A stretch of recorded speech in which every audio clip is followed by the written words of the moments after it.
कुरान पाक में कई किस्म के फलों और सब्जियों का जिक्र किया गया है जिन्हें अल्लाह ताला ने अपनी कुदरत की निशानियों के तौर पर बयान किया है। यहां उनका जिक्र और मुताल्लिका आयात दर्ज हैं। खजूरें सूरह मरियम में जिक्र की गई हैं और उन्हें ग़िज़ाइयत का जरिया करार दिया गया है।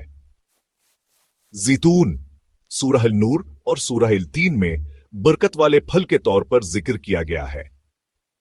इंगोर अनाब बरकत और फरावानी की इलामत हैं।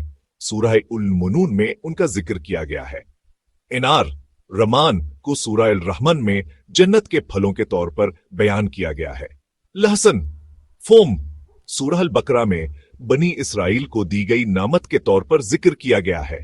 ये फल और सब्जियां हमें अल्लाह की बेशुमार नामतों की याद दिलाती हैं। उनका लुत्फ उठाएं और अल्हम्दुलिल्लाह कहें। मजीद इस्लामी बसीरत के लिए फॉलो करें।